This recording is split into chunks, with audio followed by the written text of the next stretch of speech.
Female in the background screaming, my baby, my baby. You took my life from me! My life! What are you doing, man? Hey, for stopping all this. Can I roll over? I ain't gonna hurt you. Stand up! Stand up! Stand up! Stand up now! Stand up! Stand the fuck up! EMS to stage and air crews are going to go ahead and fly whenever any units can advise. Get your hands out of here. 72. Come on, 21. Send there. If they just confirm that there's people that need first aid, and that's the shooter who's not complying, they need to take care of the I got it. victims. They have to shoot him and shoot him. Man, I ain't trying to hurt nobody. I'm completely sober. Never did drugs a day 63, in my we're life. 21. Get the EMS over here. Well, I did drugs when I quit, but I don't do drugs now. I'm sober. I'm not trying to fight you. 63. Get your butt inside. Yellen, get your butt inside. We on primary? Now. 29, we got 3 kids down. 3 kids down, 16 up. Yellen. 63, we're 21. Have EMS respond over here. What did I do? You're clear, they're being advised. Robert 34, just started mass casualty response. Yeah, 63, do you want them to respond to the Laurel Lindale address? Where exactly do you need them? We're right in the front yard. You took my life from me! My life! What are you doing, man? Hey, for stopping all this. Can I roll over? I ain't gonna hurt you. I ain't gonna hurt nobody. You got anything on you? No, I ain't got nothing, man. Phone, that's it. I ain't mad. I ain't nothing. Just make sure that dog don't come out. I don't think he'll bite you. Just don't reach for him and try to grab him and pet him. He won't bite you. What's going on, man? Nothing. Can I stand up? It's kind of uncomfortable. I'm gonna get I ain't you gonna here do in a nothing. I ain't second. running away. You can do whatever you want with me.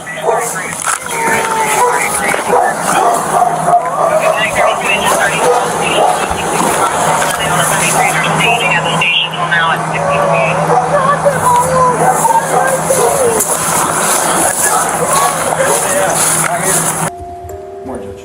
Good morning. Judge, we've got law enforcement with us here today. Our office has been involved. Lots of people in our office have been involved with law enforcement throughout yesterday, afternoon, and evening, all the way through this morning. And the facts I have for you at this point are as follows. The trauma that this man has inflicted on his family, the community, law enforcement, first responders, and all of the rest of us who have any idea what's going on here is unspeakable. There's been a full admission in this case, Judge. The case is still new. We're still discovering facts. Just incomprehensible cruelty. The father that stands before you lined up his 3 young boys, and he executed them in his own home with a rifle. He was an asshole. Heard him. There wasn't a day he didn't yell at his wife and kids out there. They were ages 3, 4, and 7, Judge. In an act of desperation to save her children, the mother at some point grabbed the gun that father's boys, was able to flee into a field near the home. And again, we know from his admission, father hunted that boy down, drug him back to the property, and executed him in front of witnesses. The mother was shot through the hand in her attempt to protect her children. To just begin to imagine their fear. This was the man that every day they woke up looking to for protection, love, guidance in all things. The man they trust more than any other person on earth. The person they rely upon to keep them safe from harm. He was their world. He was their guardian. And he executed them in cold blood. We know that from his admission. One of the most monstrous, craven, cowardly acts that will ever be our misfortune to see. To make things even more disturbing, Judge, this was no haphazard act. Again, by his own admission, he planned the happening on a whim.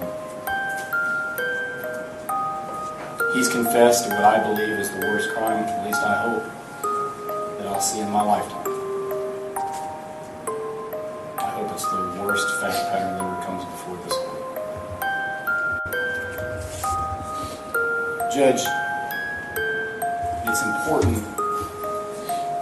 for the court to know, and Monroe Township Fire and EMS and other first responders bravely respond to the scene where they don't know what's going on.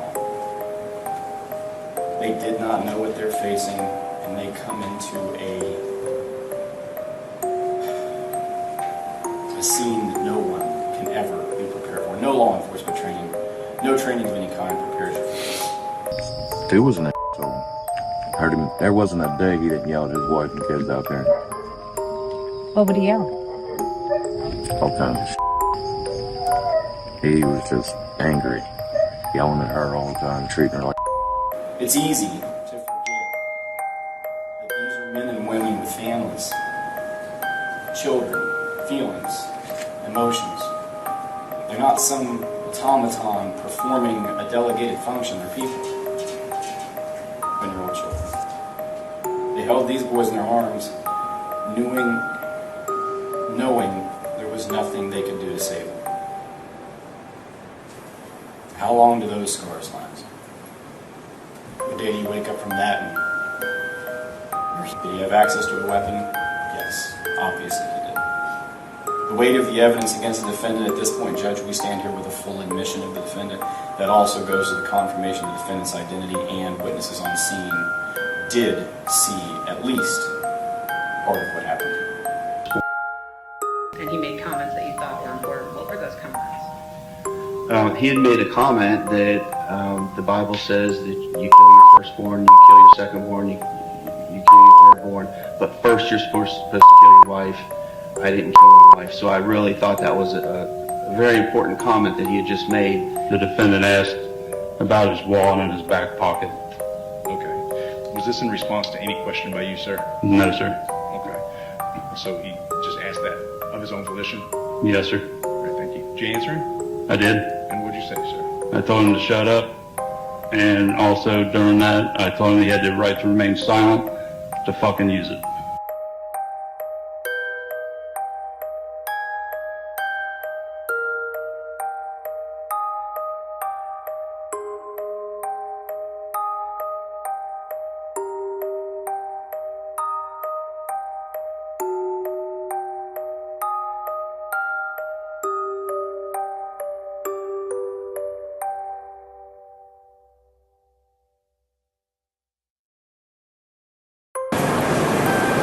Next, the court is to consider the likelihood this person would return to court if a bond were issued. Again, this is the most heinous crime with the most severe penalty under the law that we presented to the grand jury. That alone would be a major factor in discouraging a person from availing himself to this court or any other. And the thought to flee and the likelihood of flight is great in the state's opinion. The danger he poses to the community is a factor that this court can consider, and I think with the facts in front of you, Judge, we can't name a person that poses a greater threat to the community. As his prior record goes, Judge, it is fairly minimal. He was charged with domestic violence in 2010. He is not, to my knowledge, on probation community control. Judge,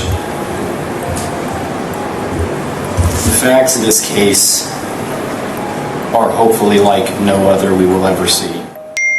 When this case gets indicted in the Court of Common Pleas, I am certain that a no bond hearing will be held, and I would hope that would be granted. But at this point, at this juncture, we're going to ask this court to issue a bond we've never asked for before.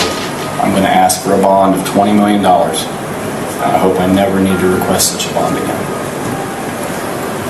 Thank you. Date for preliminary hearing? The date for the preliminary hearing, Judge, is 6/26. No objection. The preliminary hearing will be set for June 26th at 1 p.m.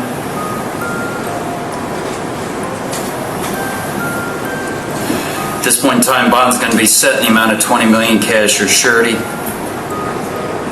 Anything else at this time, Mr. Gast? No, Judge. Mr. Count? Mr. Count, anything further? Nothing at this All time. right, thank you.